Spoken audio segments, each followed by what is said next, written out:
Alright, so next up is his Monado Smash, the 5th art, the red one. So this does the opposite of Monado Buster in that it does less damage, but it does more knockback. So in other words, this allows Shulk to kill people at a lower percentage than he would be able to otherwise. And yeah, that's about it. None of his Monado arts change his animation, his other B moves or something, if that's what you're wondering. And yeah, alright, so for the Monado arts in general, you want to use the jump when you get knocked back far away from the screen. Just press B once to get the Monado jump, which is the green one, and then, you know, to increase both your jump distance and his B up recovery. Monado speed, I don't really find much use for it. Maybe someone else will. But as of right now, I don't really have much to say about it. Monado shield, I don't really use it that much often either, other than, you know, if you had a high percentage and you want to prolong your survival, just use Monado shield. But yeah, otherwise for Monado Buster and Smash, which is the ones you want to be using most often, you want to make a habit out of going into Monado Buster at lower percentages or at the beginning of the round, and then when you're ready to kill somebody, use your Monado Smash. Alright, and that's about it. Keep in mind that each of them is active for 15 seconds, and that you can use them or activate the Monado arts even as you're getting hit. The only time you can't use it is when you're doing your own attacks. So, you know, I'm pressing B as I'm doing this. So yeah. Alright, so his other B moves. B up is the air slash. So the air slash is cool in that it's a 2-part move. So you could just use the first part without the follow-up, or you could just do the follow-up by pressing B up again. Not B up again, you just need to press B again, that's it. Like that.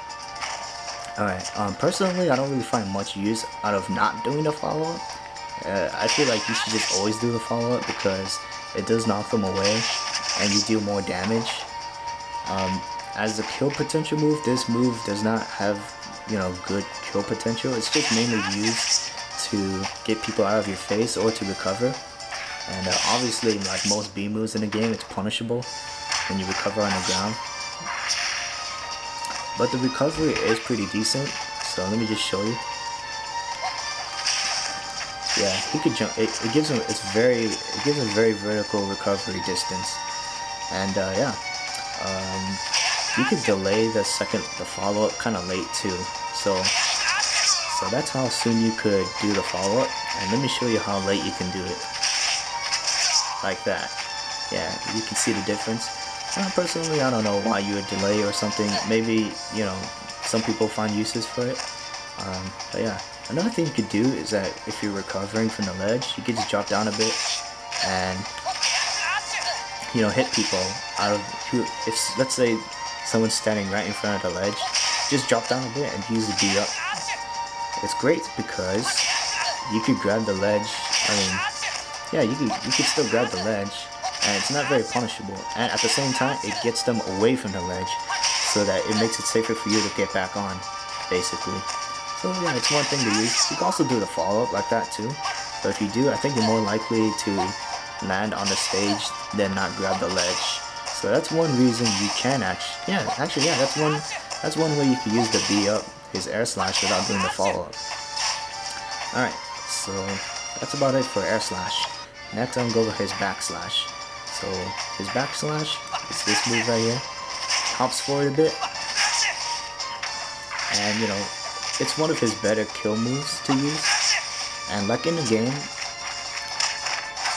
the backslash, when you use it from behind, you're supposed to use it from behind in the game, so it does more damage that way.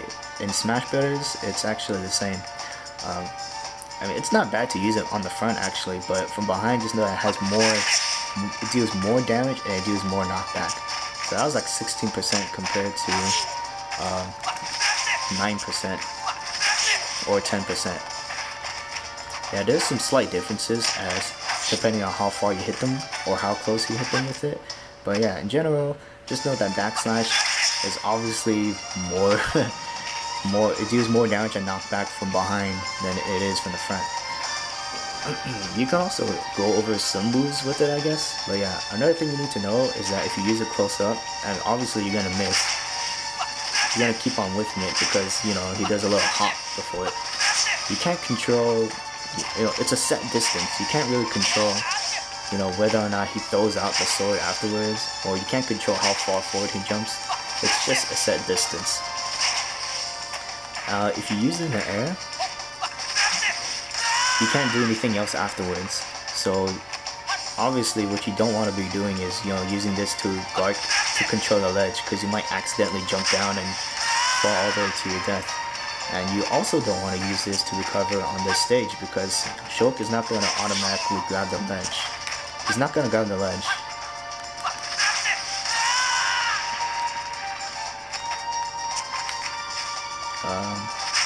I'm trying to get it closer to make it a little more convincing, but yeah, you'll just have to trust me that he's not going to grab the ledge after the backslash, because you can't, yeah. So yeah, that's one downside to the move. If you use it to recover, or if you're using it when there's no ground beneath you, it's very risky. Alright, what else? Oh yeah, another thing you can do with backslash though, you can use it to recover, but you know, here's one trick I learned with it. Oops, not that. Like that. So what you want to do is, let me get the Captain Falcon closer to me so that you can see it better. Alright, so you grab onto the ledge, you drop down, you jump, and then you press B forward. The faster you can do this, the better that it actually is. Right now my execution is not that good, so I can't really show you. Oops. I can't really show you how well it can actually be, but it's a neat trick to know about. You just drop down, press B up, but of course you have to do it better than what I'm doing it right now, because if you do it too late, then obviously you're gonna fall to your death. And you can also jump back from the ledge and do it too. I feel it works better that way. There we go, like that. There we go, yeah. So it's a good little trick to use to surprise your opponent who are trying to edge guard you. You can catch them off guard and, you know, get them with a powerful backslash. But yeah, that's about it for backslash. Just know that if you use it in the air, you know, you know, you're gonna fall all the way down, and that it's unsafe to use when you're trying to recover. And you know, you don't want to be using it at point blank range because you're gonna jump past them, and the fact that it does more damage and knockback from behind.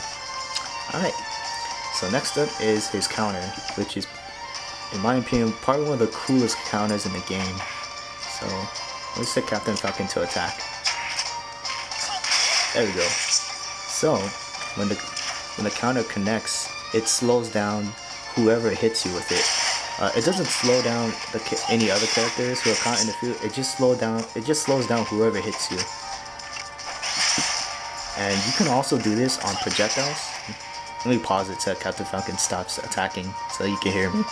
So you can use this on projectiles, use this on mini attacks, just like, you know, the other counters in the game. And what else?